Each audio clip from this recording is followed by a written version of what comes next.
America as one, pulling together, coming together, and both voting for Donald Trump and also voting for majorities in the House and the Senate, again, for Republicans coming together. So we'll talk about it more. This is Outnumbered. I'm Harris Faulkner, here today, Sandra Smith. Democratic strategist Julie Roginski, Republican strategist and Fox News contributor Lisa Booth, and today's #OneLuckyGuy, the former chief strategist for British Prime Minister David Cameron, Steve Hilton, is with us today. We love it when you're with us. Thank you. I love being back. There's always major news, too. Exactly. Exciting day. So, lots to talk about. I'm curious first to just get your overarching view of what you just heard. A tale of two speeches, but certainly a theme. I thought, Harris, that was pretty much the perfect event for the Trump campaign. You had the impression of a team. It wasn't just Donald Trump. You had Governor Pence, I think, doing a great job there. It was focused on an issue which is a real issue for millions of Americans who are going to be voting in a few days' time, something that really affects their lives, not like some of the other stuff we've had to deal with in this election campaign, and actually setting out a really clear message, not just of what's gone wrong, but specifically how they would improve healthcare. Now, we can quibble about the details, but purely as a campaign event, I thought it was pretty spectacularly good. All right. Well, there was one point where we all kind of sat up, and it's when Donald Trump talked about Obamacare, specifically how he sees it. Watch. The president said, if you like your plan, you can keep your plan. If you like your doctor, you can keep your doctor, which may go down as one of the great political lies of the century. Even the skeptical Democrats believed him and approved the legislation. There were Democrats that were very much against it, but they believed him and they approved it. So, Sandra, you and I were talking just last week about the thirst for maybe more detail for his repeal and replace. Did you get it today? Yeah, I mean, this was a really, to your point, Steve, a very powerful performance by both of them. And his running mate, Mike Pence, I think we were all sitting here listening together saying, wow, this is I mean, 7 days out, this is a pretty powerful message that they're putting out. And in fact, at one point, Pence tied both big headlines, Obamacare and Hillary Clinton's email scandal, together, saying we can't trust Hillary Clinton for our health care any more than we can trust her with classified information. That was a very calculated message that he put out as well. So back to the little bit that we just saw, Julie, and this whole idea of the greatest, one of the great political lies of the century. What are your thoughts? You guys, it's 7 days out. Donald Trump just pivoted. We've been waiting for the pivot all this time. This what is are you talking about? This is what he's been giving this speech for a while. He has, because all I've been hearing about is all I've been hearing about is him defending his himself against allegations against women. I have been paying a lot of attention, but the problem for him is he's always taken it personally. This was the substantive speech he should have been giving for the last 6 months, if not longer. And I think that's actually, I agree with you, Steve. This was a great speech. This is the speech he should have focused on. But look at the headlines that have emanated over the last few months. They haven't been this. This is exactly what he should have said all these years. But we found out from the federal government what really is going on with a double-digit. I mean, look at Arizona, 116% in premium increase. So the news has been made in just the last few days, Julie. I would argue that this would be on time in terms of the news being made. What do you think, Lisa? Well, I think what we saw from Donald Trump, and if there's ever a time for him to start being on message, now is the time when you're seeing or 6 months ago. Well, that would have been nice, but he has been giving this speech, and what's important for Donald Trump right now is sort of laying out the two visions for America. Either we're going to have someone like Hillary Clinton who is going to continue failed policies like Obamacare, and it is failed policies when you have insurance premiums increasing by double digits, and not only in Arizona over 100%, but in places like Phoenix, Arizona. Yeah. I think it's specifically above 150% around there. So a lot of retirees in that state. Exactly. So it is a failed policy. And so what Donald Trump is offering something different. And that's what he is running as a candidate, is the change agent. If you want change in America, if you're unhappy with the direction of the country, I'm something different. And we have seen a lot of lies from Democrats in terms of Obamacare. Jonathan Gruber said that Obamacare was meant to exploit the stupidity of the American people, but they're not stupid, because Democrats lost by historic margins in 2010 and 2014 because of this law, and I guarantee it's going to affect them once again in this presidential election. But there's two problems with that. One is we've seen this campaign before. It was called the Robbing Obama campaign. A lot of it's centered on Obamacare. and Mitt Romney lost that. The second problem with this is, by the way, I think this is a very strong message for Donald Trump, and it's an effective message, especially in light of the news that you just talked about, Harris. But I think the problem for Trump is not just to repeal this law, but what you're going to do to replace it. So you're not going to take away millions of people off the health care rolls that were added on. What are you going to do with those people? How are they going to get care? Maybe we got, and Steve, maybe we got a little bit more of an idea. I mean, you heard Governor Pence talking about the Healthy Indiana plan. He went in detail. He talked about Medicaid and how it's not only broke, it's broken. I mean, he had some of those stump speech lines in there, but to actually have a plan that he could put side by side, I thought it was much more powerful than what you're hearing from the other side. So if you look at the election as a choice, everyone is agreeing that there's a fundamental problem with Obamacare. The Clinton campaign agrees with that, because you can see... Even when they tried to silence Bill Clinton, he was trying to say it. Right. Exactly, and you can just see in the real world, people are really suffering because of the payments. And so what you get from them is really vague in terms of what they would do to fix it, whereas at least here you've got health savings accounts, you've got more competition, you've got the principles of real reform. In fairness, she has been incredibly specific about changes that she would make to this law, including an individual payer. No, not single payer, but incredibly specific. You should go to her website. He's been very non-specific. Different from single payer. All he wants to do, very different from single payer. All he wants to do is repeal it. What's he replacing it with? Yeah, you know what the problem is right now? That's not what she's talking about. It's not. She's talking about something totally unrelated. Emails. We'll move on. 7 days from now, we will know who our next president will be. But until then, the renewed Hillary Clinton email probe promises to remain front and center. We have the very latest, including whether we can expect FBI Director James Comey to release more details on the case. Stay close.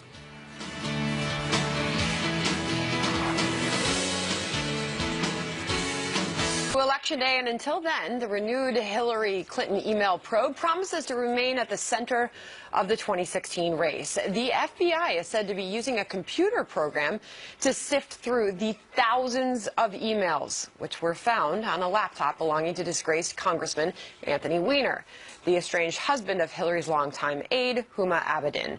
Leading experts telling the Wall Street Journal that while the most relevant emails could be pinpointed by Election Day, analysis will take longer, and the outcome of the probe likely will not be known until after all the votes have been cast. Meantime, reports indicate FBI Director James Comey is not expected to release any more details until the review is complete, and Donald Trump is ramping up his attacks over this email issue. The Republican nominee is citing one of Clinton's longtime supporters. Democrat Doug Schoen worked in Bill Clinton's White House for 6 years. He recently explained why he no longer feels he can vote for her. He wrote a recent article. He said, "I'm a Democrat. I work for Bill Clinton, but I can't vote for Hillary." He went on, "I'm now convinced," so important, folks, this is so important, because our country has enough problems. He said, "I'm now convinced that we will be facing the very possibility of a constitutional crisis with many dimensions and you know, this is so true, deleterious consequences should Secretary Clinton win this election." And Hillary Clinton also continues to raise the issue on the campaign trail, stridently denying any wrongdoing. I'm sure a lot of you may be asking what this new email story is about and why in the world the FBI would decide to jump into an election with no evidence of any wrongdoing with just days to go. Now they apparently want to look at emails of one of my staffers, and by all means they should look at them. And I am sure they will reach the same conclusion they did when they looked at my emails for the last year. There is no case here. All right, Steve, let's start with that first. Hillary Clinton saying, nothing to see here. I mean, they're denying everything. Yeah, I don't think it's surprising. She's got to say something. But I think both candidates would be making a really big mistake if they went on about this. I think that for Trump, it's obviously better for him to be talking about her scandals than his own scandals, and we've seen far too much of that in this election campaign. But it's even better for him to be talking about the issues, because his message of change is really powerful, as we saw that earlier with Obamacare. And so if they think that they just need to keep going after Obamacare's done today and tomorrow it's back onto emails, That's a really big mistake. I mean, you just called what we heard from Donald Trump a pivot, Julie. Yeah. And he stuck to his message, that is Obamacare. Newt Gingrich, who is a Donald Trump supporter, sat on this couch a couple weeks ago and said, I wish he would just stick to Obamacare, okay, instead of talking about the scandals. It appears he is staying on that message. What do you make of their strategies, 7 days? I agree with everything that Steve just said. He should stick to either Obamacare or some other substantive issue, because people are voting based on what is going to affect their pocketbooks, what's going to affect their lives. The one thing I'm going to say about this newest email scandal is, for example, if another woman came out and said Donald Trump inappropriately harassed me, is that really going to make any supporter of Donald Trump suddenly say, okay, forget it, one more woman, I'm not going to do it? The same thing with the emails. Is it really, if you're voting based on emails, you're already not voting for Hillary Clinton. So you're absolutely right. What he needs to do, is he needs to go back and focus on issues that people do care about. He's already got scoop up independents and maybe some of those undecided. He's already got the people who are not voting for him based on the email scandal. So the FBI, go ahead. For Donald Trump, I think all he needs to do with this is say, for the first time in American history, we have a major party nominee who's facing a federal investigation by the FBI, and if elected, would also be facing twice, or an ongoing investigation, and if elected as President of the United States, will continue to be facing a federal investigation by the FBI. And make no mistake about it, the only person Hillary Clinton has to blame is herself, and she wants to talk about breaking protocol. Well, guess what? She broke protocol when she took the unprecedented action of setting up a private email server, private email address, using that exclusively, deleting tens of thousands of emails using software so forensic evidence couldn't recover it, and then lying about it and stonewalling the entire time. And the DOJ, Loretta Lynch has nowhere to look either but herself, because she is the one who compromised the integrity of the Department of Justice by meeting on a plane with Bill Clinton. Yeah.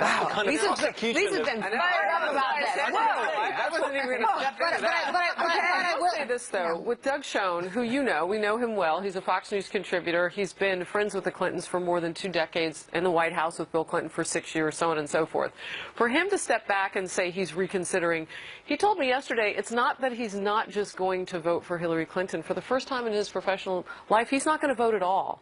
And it makes you wonder how many people would look at this. Julie, I understand those who may love her and nothing could ever make them go away. But those who want to be responsible in their vote want to see this legal process play out. So President Obama, Hillary Clinton could step up and say, there will be no pardons in the future. We want this to play out so you can see exactly what happens. Look, on a personal level, I love Doug Schoen, and he's a good friend. Well, what do you think about that? I think that polling doesn't reflect that Doug Schoen is in the majority here, or even in a vast minority here. We don't know yet, though. Well, we do. Baked in polling. We have. And the race is already tightening. We do. The race was tightening because Republicans were starting to come home regardless of this email scandal. 56% of Americans after saying that they wish that FBI director had made a mistake not recommending an indictment, including 60% of Americans and 30% of Democrats. Look at the Politico morning consult poll. She was up by 3 before. She was up by 3 later. I don't see anything tightening. Wait till the middle of the week. I don't see anything. What is the middle of the week? I don't see anything tightening necessarily in all the swing states. She's still up in North Carolina. Polling overnight, he's up a point. But he is, and I can give you many polls where she's up a lot. I'm just saying, let this legal process play out. Donald Trump is spending time slamming the mainstream media after hacked emails appear to show DNC chairwoman Donna Brazile, a former CNN contributor, she is no longer, tipped off Clinton allies about another primary debate question. Is he right to be upset? And why did it take CNN so long to cut ties with Brazile?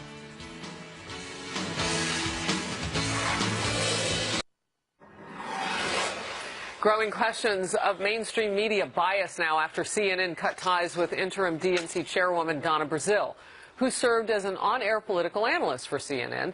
It happened after hacked emails from WikiLeaks appear to show she tipped off Clinton allies about a second primary debate question. But White House Press Secretary Josh Earnest is defending Brazile. The president believes that she's done a fine job stepping in a very difficult situation to lead the Democratic Party. Look, those of us who've known Donna a long time know that she is a person of integrity and a person of high character.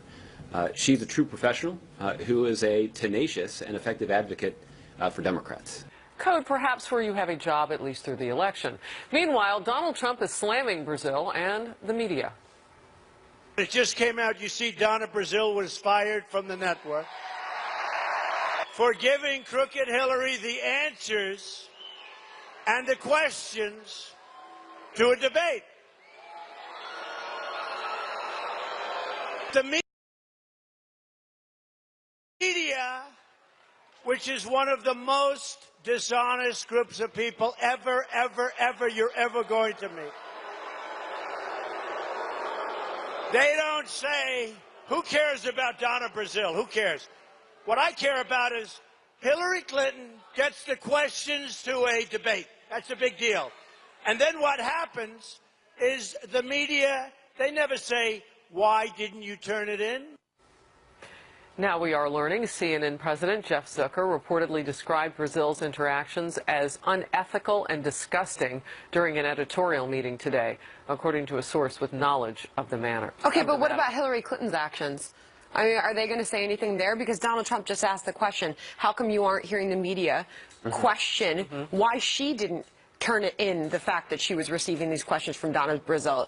I mean, it's unbelievable. If this was Donald Trump, would it be much different? That leaves us dumbfounded because what politician would really, I don't know, go on. I don't know. I think that actually on this one, describing it as media bias isn't quite right. It seems to me that CNN have a perfect right to feel let down by Donna Brazile about the way she behaved. And to me, this speaks to a slightly different point, but a really important one, which is this sense that especially in Washington, the media, the journalists, the lobbyists, the political operatives, the candidates, the politicians, they're all too cozy with each other. They're all moving in the same social circles. They're all hanging out, and that's the kind of insular ruling elite that I think is described as the establishment, whatever you want to call it. I think this speaks to that because she's just in the thick of it. Is it we don't like know how that she got in the question. UK? It is exactly like that. Oh. It's exactly like that everywhere. That's how you know. And I think that's what's going on. I mean, with this, in a way, it's a fundamental point about this election, is that you've seen people really stand up and saying, we are sick of that. We know that you're all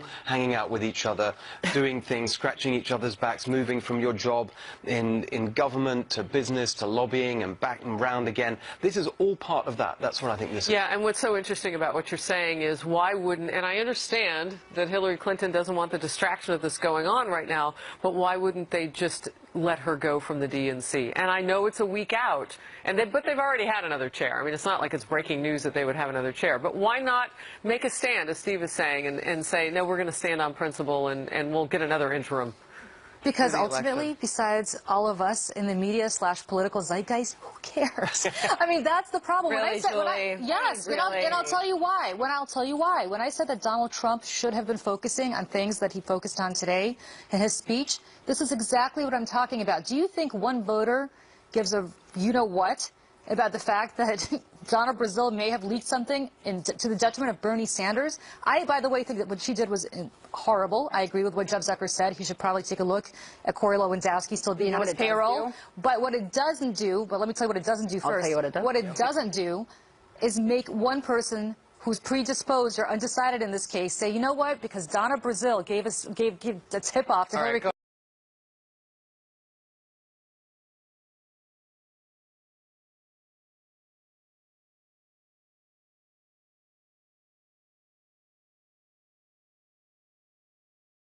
TyJyoung.net. Wow, this was fun. Thanks for being here. So good to have you, Steve Hilton. It was fun. A week to go. Anytime. Yeah. Very exciting. 1 week. And just a few minutes for us to pop up online, Outnumbered Overtime, foxnews.com/outnumbered. Click on the Overtime tab. Now, happening now. Very great honor, believe me. I'd also like to thank Dr. Ben Carson. Not only a great man, and I don't say that about a lot of people, but one of the toughest competitors I've ever faced. People don't know how well he did during those primaries. And I just kept looking back, and I just kept seeing him. And boy, I'll tell you. But even more importantly, he is a brilliant physician. And I hope he will be very much involved with my administration in the coming years. Okay? Thank you.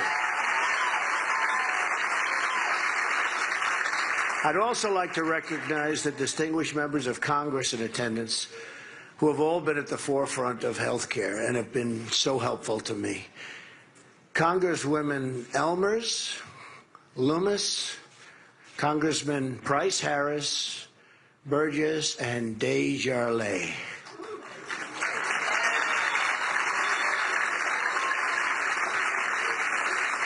And let me give a special thanks to Senator Barrasso, a terrific doctor, a Senate leader, who did incredible work chairing our platform committee. Just unbelievable work. So I want to thank you very much, Senator. Fantastic job. And been very, very loyal to what we're doing and what we represent. So thank you, Senator. When we win on November 8th,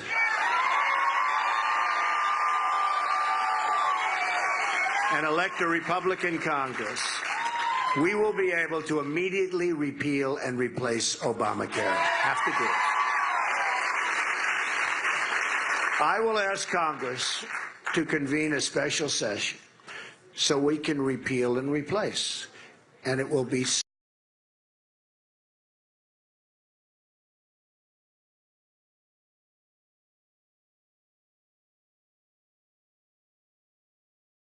such an honor for me, for you, and for everybody in this country, because Obamacare has to be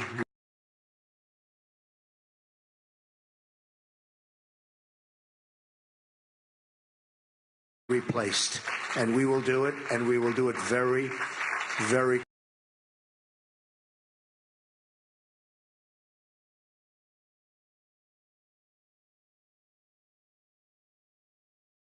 quickly. It is a catastrophe. The president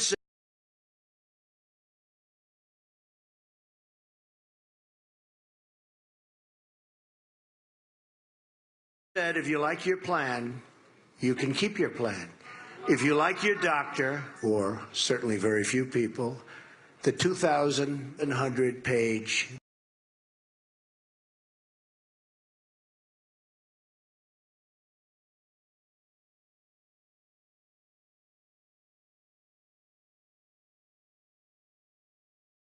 bill. To this day, nobody understands it.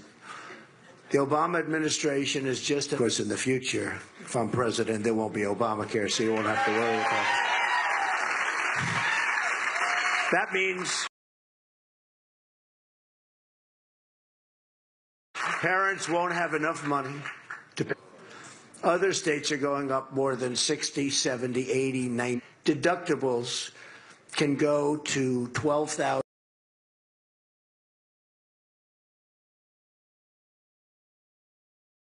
$13,000, $14,000, even $15,000.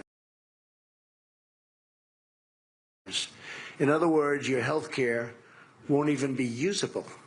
In many instances, is a first in American history. This is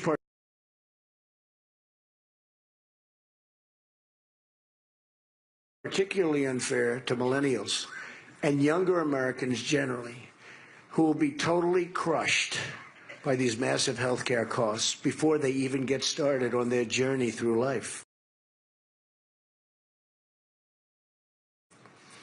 1/3 of the counties, think of this, 1/3 of the counties in Pennsylvania will have only a single insurance company left, if you have that. That includes Philadelphia, where I went to school. The Associated Press found that some of the 440,000 Pennsylvania consumers who healthcare.gov will face some of the highest premium increases in the nation. People of Philadelphia. Insurers are leaving, premiums are soaring, doctors are quitting, companies are fleeing, and deductibles go through the roof. Workers' hours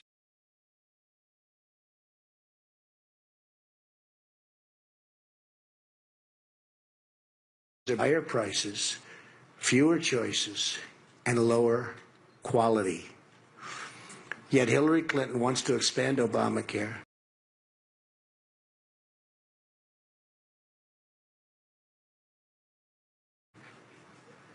If we don't repeal and replace Obamacare, we will destroy American health care forever.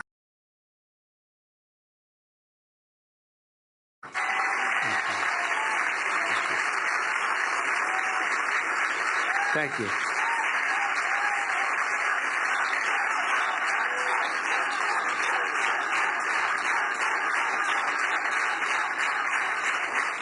Thank you very much, everybody. Thank you.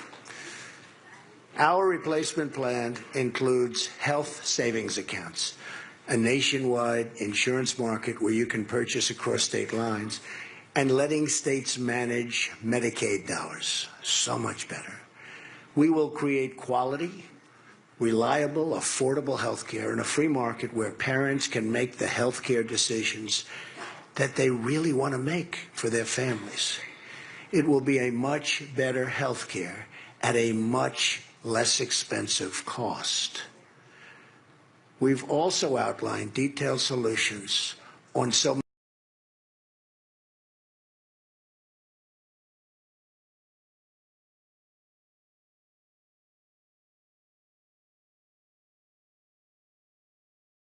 many other issues to make life better for every American family.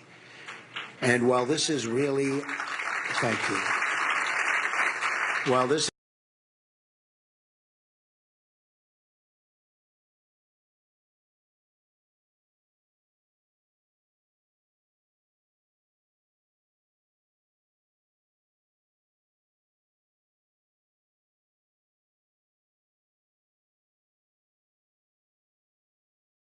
we are going to bring manufacturing jobs, lots of jobs, back to Pennsylvania. We're going to do it, and it won't even be difficult.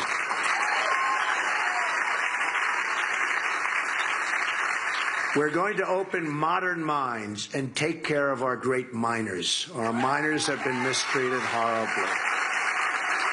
We will be producing clean coal, oil, natural gas, and shale energy.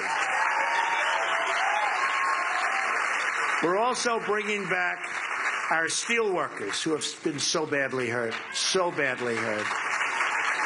whose jobs have been stolen by the dumping of steel all over this state and, frankly, all over this country by China and other countries. Nobody has been treated worse than these workers, but that will change on January 20th of next year, believe me. It will change.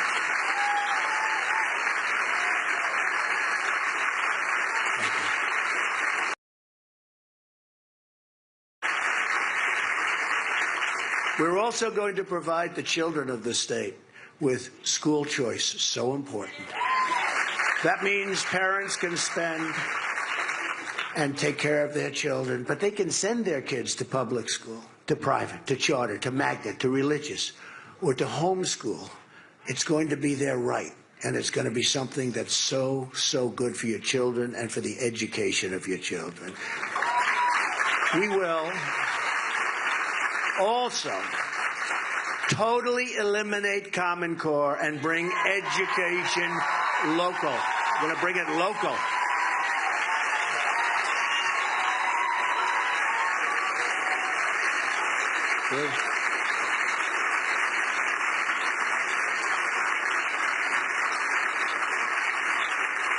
People do not like Common Core in this country, that I can tell you. And our system is failing, so it's obviously not working. We're going to eliminate Common Core. We're going to bring it local. Our tax plan will provide a 35% tax cut to middle-class families with 2 kids. As an example, you have 2 kids, 35% cut, so desperately needed. Our middle class has not been properly respected, that I can tell you. We will let parents deduct child care expenses from their taxes and create tax-free child care and elder care savings accounts with matching contributions for low-income families. We will eliminate the Obama-Clinton defense sequester and rebuild our badly depleted military. When did we ever need it more? Greatest people on earth in our military, but it's badly depleted.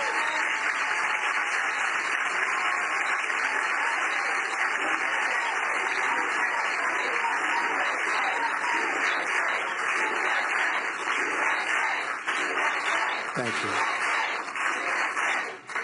People love this country, don't they? Isn't it beautiful, right? Beautiful. It's a beautiful thing to watch and to see, and I see it all over the country, no matter where we go. And every time I say we are going to rebuild our depleted military, it's always the same response. It's an incredible response. Our Navy is the smallest it's been since World War I. Think of that. Smallest since World War I. And rebuilding it will require a national effort. That's why I will ask my Secretary of the Navy to review facilities like the Philadelphia Navy Yard, I know it well, with a long history of service to our Navy, proximity to vibrant private industry, and room for expansion to enlist them in the rebuilding of what will be a great fleet again. To recruit master craftsmen, this buildup requires, and we will establish, centers of excellence at locations like the Philadelphia Navy Yard. Vocational training is a great thing. We don't do it anymore. We don't do it anymore.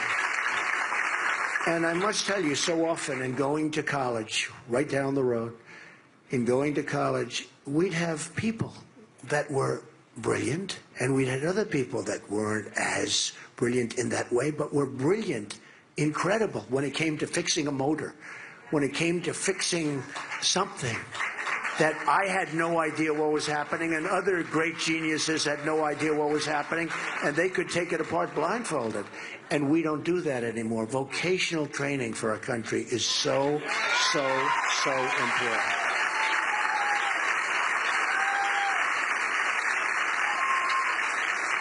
And just in closing that, and they loved it. They loved it. They didn't want to be doing what I was doing. They loved it. They were so good at it, and they loved it. So vocational training, we're going to start it up big league. We will rebuild our military, and we will rebuild our country. I'm not a politician. My only special interest is you, the American people. That's why I've done it.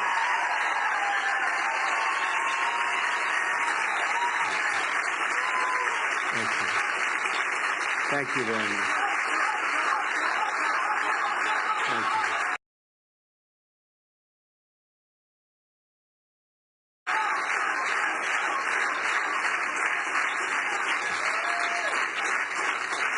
The guiding rule of the political class in Washington, D.C. is that they are looking out only for themselves, with the exception of these few people. I feel guilty as I'm looking, they're staring me in the eyes. So I have to say, with these exceptions.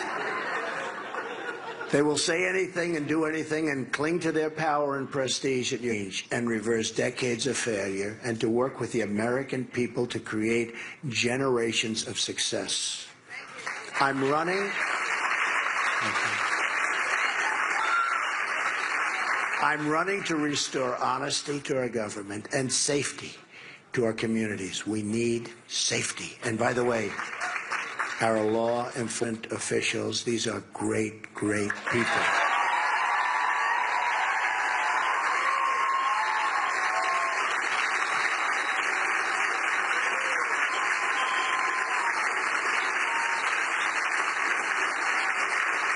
Thank you.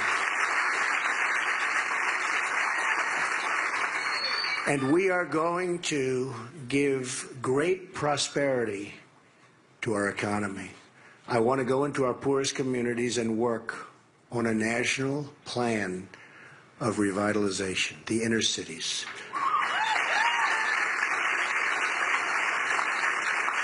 And I've been working with so many African-American groups. These are such incredible people. We've been talking about it, working on it. We're going to bring jobs into the inner cities. We're going to bring safety. We're going to bring education, good schools into the inner city. The spirit of the people in the inner cities is beyond the spirit of anybody. And it's going to work. It's going to work. You watch. Americans are tired of being told to defer their dreams to another day. But politicians, for the most part, really mean another decade, because that's what they're talking about. Enough waiting. Time is now. But to accomplish our goals, We must cut our ties with the small, bitter, petty politics of the past. We must declare our independence from a failed establishment that has squandered $6 trillion on foreign wars in the Middle East that never end, that we never win, and that have made us far less safe. Think of it. Think of all the money that's spent, all the lives that have been lost, and we're far less safe today than we were before we started.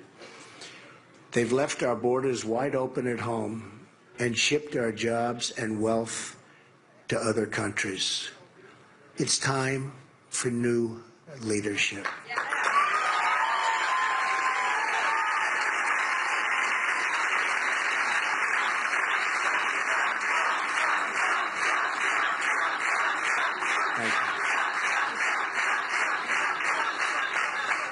I've led a great life, and I truly love our country.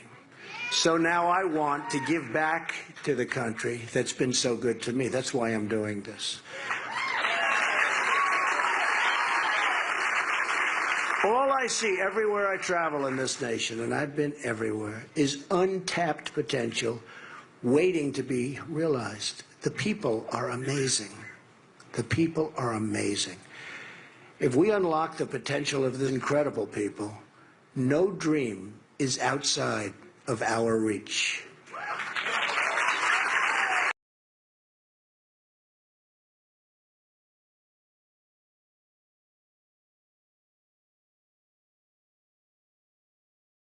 I'm asking you to dream big, to push for bold change, and to believe in a movement, our love for our country.